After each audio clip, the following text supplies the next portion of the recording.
तो हेलो दोस्तों मैंने पिछले वीडियो में आपको बताया था कि पृथ्वी की उत्पत्ति कैसे हुई थी। कैसे पृथ्वी एक आग की गोला थी, लेकिन धीरे धीरे पृथ्वी ठंडा होने लगी। सबसे पहले इसका बाहरी हिस्सा ठंडा हुआ। बाहरी हिस्सा ठंडा को उसे कहा गया प्रारंभिक प्रॉपर्टी कहा गया। यानी उसके अंदर का जो हिस्सा था वो गर्म था, उसके अंदर गैसें थी, कुछ भारी चीज़ें भी थी जैसे लॉयस्क मैग्नीशियम वगैरह थी, और कुछ हल्की चीज़ें भी थी जैसे ऑक्सीजन कार्बन डाइऑक्साइड। लेकिन ये जब निकलने की कोशिश की, जो भारी चीज़ें केंद्र में जाने की कोशिश की और जो हल्की चीज़ें थी वो पृथ्वी से बाहर निकलने की कोशिश की। इसके कारण से पृथ्वी पर लगातार करोड़ों साल तक ज्वालामुखी का जो विस्फोट है वो होते रहा। इसके वजह से जो पृथ्वी पर सबसे अधिक जो हाइड्रोजन गैस बाहर निकला, इसके वजह से जो जब धीरे धीरे जो हाइड्रोजन गैस ठंडा हुआ तो इससे बादल का निर्माण हुआ, और बादल से जो करोड़ों साल तक पृथ्वी पर वर्षा हुई, जिससे पूरी पृथ्वी क्या होगी, पूरी पृथ्वी जलमग्न हो गई। और उसके बाद से जो भारी चीज़ें थी वो पृथ्वी के केंद्र में चली गई। यानी भारी चीज जो चीज़ें थी वो पृथ्वी के केंद्र में चली गई।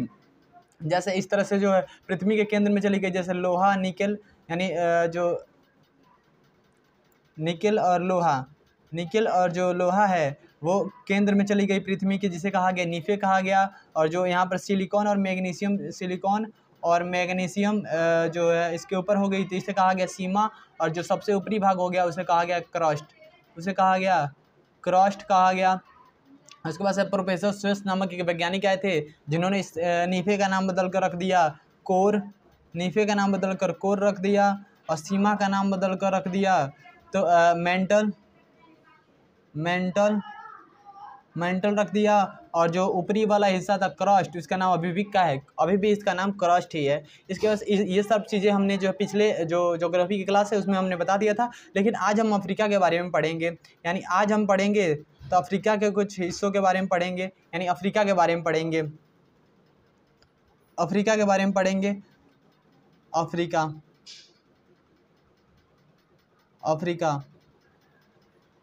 का सबसे पहले हम मैप बनाएंगे। यानी सबसे पहले हम अफ्रीका का कुछ मैप बना लेते हैं रफली।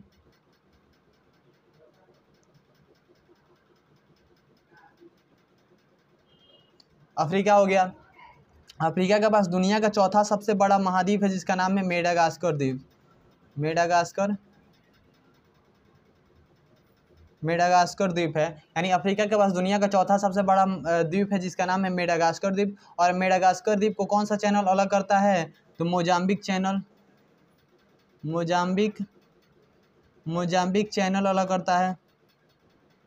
मोजाम्बिक चैनल अफ्रीका और जो है मेडागास्कर द्वीप को अलग करता है। इसके अलावा देखेंगे तो अफ्रीका पर जो है ये विषुवत रेखा गुजरती है। विषुवत रेखा, मकर रेखा और कर्क रेखा गुजरती है। तीनों रेखा अफ्रीका से होकर गुजरती है।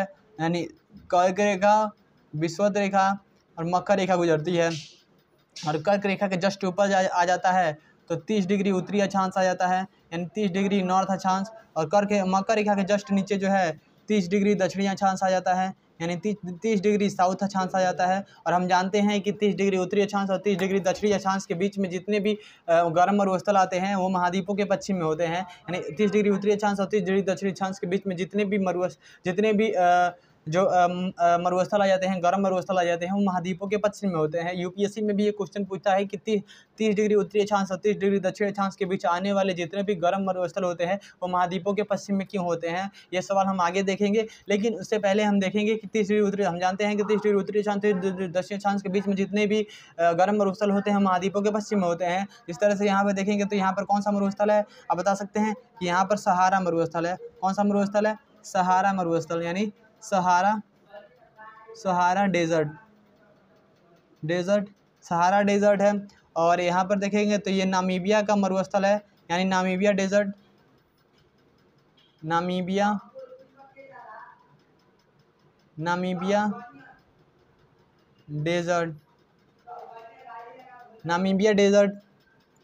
और ये यहाँ पर एक और मरुस्थल है जिसका नाम है कालाहारी मरुस्थल है। इसके अलावा और भी चीज़ें हम देखेंगे। तो आगे बढ़ते हैं। ग्रीस के एक फिलोसोफर थे, यानी ग्रीक के एक फिलोसोफर थे जिनका नाम था एरिस्टोटल। इनका नाम था